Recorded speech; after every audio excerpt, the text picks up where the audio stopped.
ಅಕ್ಕನಿಗೆ ತಂಗಿ ಗಂಡ ಬೇಕು, ತಂಗಿಗೂ ಅಕ್ಕನ ಪತಿ ಬೇಕಂತೆ. ಗಂಡನಿಂದ ಬದಲಾಯಿಸಬೇಕನ್ನ ಮಹಾ ಮಹಿಳೆಯರು. ಮಧ್ಯಪ್ರದೇಶದ ಗ್ವಾಲಿಯರ್ ಕೋರ್ಟ್ನಲ್ಲಿ ವಿಲಕ್ಷಣ ಘಟನೆ ನಡೆದಿದೆ. ತಮ್ಮ ಗಂಡಂದಿರನ್ನ ಪರಸ್ಪರ ಬದಲಿಸುವುದಕ್ಕೆ ಅನುಮತಿಯನ್ನ ಕೋರಿ ಅರ್ಜಿಯನ್ನ ಸಲ್ಲಿಕೆ ಮಾಡಿದ್ದಾರೆ.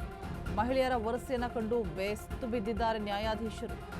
ವೈವಾಹಿಕ ಜೀವನದಿಂದ ಅತೃಪ್ತರಾಗಿರುವಂತಹ ಇಬ್ಬರು ಸಿಸ್ಟರ್ಸ್.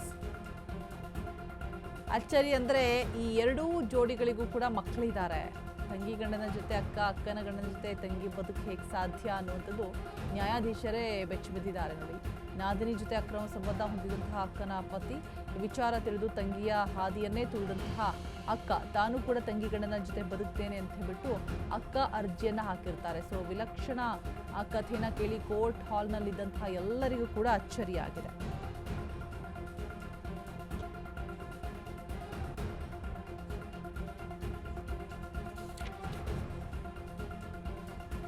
ಸೊ ಅವಳಿಗೆ ನನ್ನ ಗಂಡ ಬೇಕು ಅಂತ ಹೇಳಿದ್ರೆ ನನಗೂ ಕೂಡ ಅವಳ ಗಂಡ ಬೇಕು ಅಂತ ಹೇಳ್ಬಿಟ್ಟು ಪತಿಯರನ್ನ ಬದಲಿಸೋದಕ್ಕೆ ಕೇಳಿದಂತಹ ಅಕ್ಕ ತಂಗಿ ಬೆಸ್ತು ಬಂದಿದ್ದಾರೆ ನ್ಯಾಯಮೂರ್ತಿ. ಅಷ್ಟಕ್ಕೂ ಆಗಿದೇನು ಅಂತ ನೋಡ್ತಾ ಹೋಗೋದಾದ್ರೆ, ತಮ್ಮ ಗಂಡಂದಿರನ್ನ ಬದಲಿಸುವಂತೆ ಇಬ್ರು ಕೂಡ ಅಕ್ಕ ತಂಗಿಯರು ಕೋರ್ಟ್ ಮೆಟ್ಟಿಲೇರುವಂತಹ ವಿಲಕ್ಷಣ ಘಟನೆ ಮಧ್ಯಪ್ರದೇಶದ ಗ್ವಾಲಿಯರ್ನಲ್ಲಿ ವರದಿಯಾಗಿದೆ.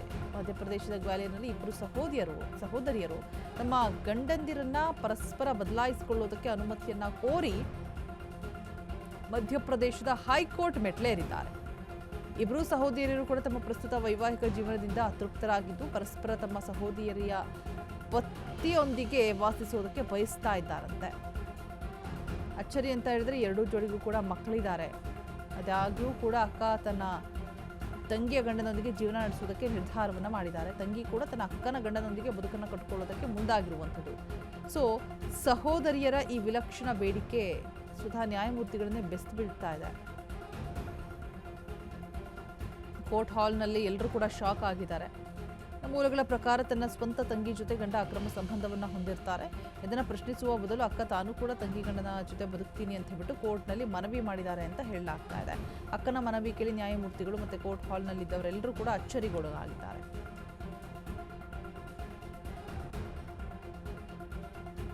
ನಿಜಕ್ಕೂ ಅಂತ ಒಂದು ರೀತಿಯಾಗಿ ವಿಚಿತ್ರ ವಿಲಕ್ಷಣ ಘಟನೆನೇ ಇದು.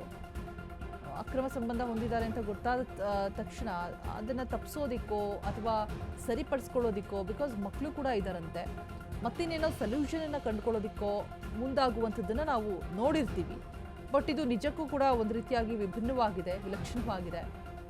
ತನ್ನ ತಂಗಿ ತಪ್ಪು ಮಾಡಿದ್ರು, ತನ್ನ ಗಂಡನ ಜೊತೆ ಅಕ್ರಮ ಸಂಬಂಧವನ್ನು ಹೊಂದಿದ್ದಾರೆ ಅಂತ ಗೊತ್ತಾದ ತಕ್ಷಣ ಸೊ ಕೋರ್ಟ್ನಲ್ಲಿ ಹೋಗಿ ಮನವಿ ಮಾಡಿದ್ದಾರೆ, ನಾನು ಕೂಡ ತಂಗಿ ಗಂಡನ ಜೊತೆ ಬದುಕನ್ನು ಕಟ್ಕೊಳ್ತೀನಿ ಅಂತ ಹೇಳ್ಬಿಟ್ಟು. ಅನ್ಯಾಯ ಆಗಿದೆ ಅನ್ನುವಂತಹ ಒಂದು ಆವೇಶ ಕೋಪದಲ್ಲಿ ಹೇಳಿದ್ರ ಅಥವಾ ಮೊದಲೇ ಡಿಸೈಡೆಡ್ ಆಗಿತ್ತಾ ಗೊತ್ತಿಲ್ಲ. ಬಟ್ ತಂಗಿ ಯಾವಾಗ ಅಕ್ರಮ ಸಂಬಂಧವನ್ನ ಹೊಂದಿದ್ದಾರೆ ಅಂತ ಗೊತ್ತಾಯಿತು ತನ್ನ ಗಂಡನ ಜೊತೆಗೆ, ಅದಾಗ ಅಕ್ಕನೂ ಕೂಡ ನನ್ನ ಗಂಡನ ಜೊತೆ ಅಕ್ರಮ ಸಂಬಂಧ ಹೊಂದಿದ್ದಾರೆ ಅಂತ ಹೇಳಿದ್ರೆ ನಾನು ಕೂಡ ಆಕೆಯ ಗಂಡನ ಜೊತೆಗೆ ಬದುಕನ್ನು ಕಟ್ಕೊಳ್ತೀವಿ ಅಂತ ಹೇಳ್ಬಿಟ್ಟು ಮನವಿಯನ್ನ ಮಾಡಿದಾರಂತೆ ಕೋರ್ಟ್ನಲ್ಲಿ.